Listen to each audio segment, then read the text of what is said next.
In this After Effects tutorial, I'll show you how to create an isometric projection without using a camera. Hi, my name is Manuel. I'm a freelance motion designer. To follow along, you might want to download the project file.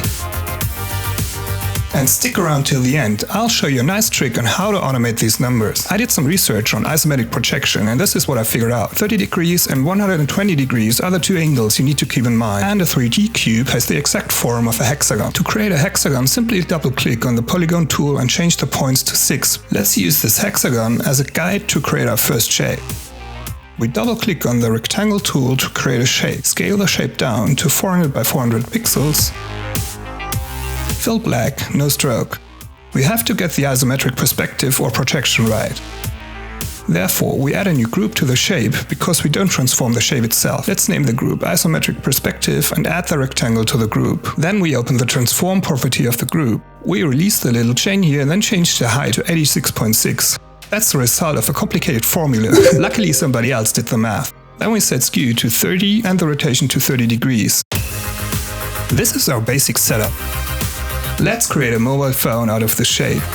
Rename the shape phone top and change its size to 400 by 700 pixels. Set the roundness to 50. We duplicate the shape, Command D, and name it phone screen. Reduce the size to 360 by 660 pixels, the roundness to 42. Let's change the fill. We choose the linear gradient in fill options. Then we change the direction of the gradient by 90 degrees. And change the colors into a bright cyan and white.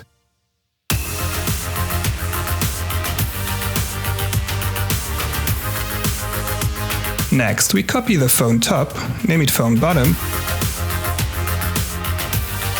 and move it below the top shape in the hierarchy.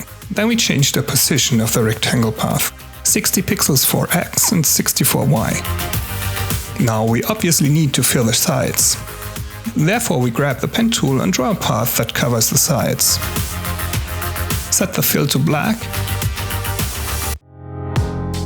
Name it phone fill and move it below the isometric perspective group. To add some shade, we duplicate the mobile phone layer. Name it mobile phone shade and delete all shapes except the phone bottom one. Next, we move it below the phone, then we add the drop shadow effect. Set the direction to 120 degrees and the distance to around 40. Finally, let's add some apps to the display. With the selected phone layer, we choose the rounded rectangle tool, double-click on it to create a rectangle. Then change the size into 100 by 100 pixels, the roundness to 20. White fill or whatever color you like.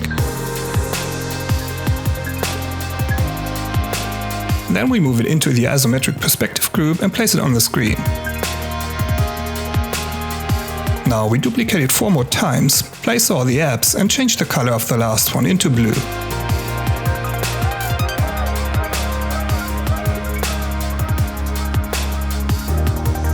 By the way, if you want the screen to look more like an iPhone, we simply duplicate the phone top shape, name it phone screen top, move it to the top of the group, and change the size to 250 pixels width and 48 pixels height, and move it to the top of the screen.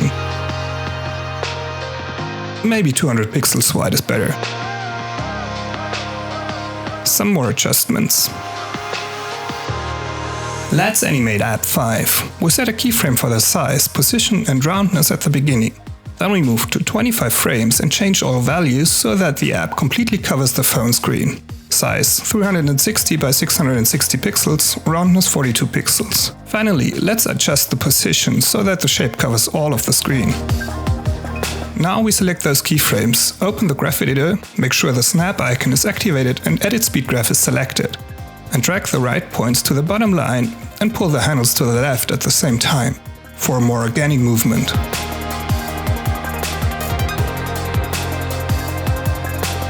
Next, we make sure the mobile phone layer is selected, grab the rectangle tool, create another rectangle by double-clicking. Change the size into 310 by 110 pixels, no stroke, change the fill color into a bright blue. Name it bar blue and move it into the isometric perspective group. Let's animate. We set a keyframe for the size at 35 frames, then move to 25 frames and set the X value to 0. Again, we quickly open the speed graph editor and smooth the end of the animation. How smooth! Awesome! Now we copy the rectangle 2 times and place all the bars on the screen. And we move these keyframes 1 frame and 2 frames to the right, so the animations start one after the other. No layer selected, let's grab the pen tool and draw a line, which automatically creates a new shape layer. If you hold Shift while placing the upper point, it will be a straight vertical line. Let's name the shape bars. We quickly go in there, add a group, name it, add the shape and change the group settings.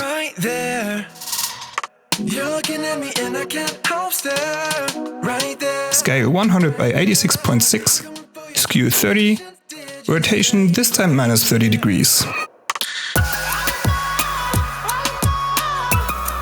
Then we set the stroke width to 110 pixels, the width of the bright blue shapes, and choose a bright yellow color, no fill. Let's place the path on one of the bright blue shapes and add my favorite animator, Trim Path. We set a keyframe for the end at 35 frames and set it to 0. Then move to 45 frames and set it to, let's say 100. Quickly smoothing the animation.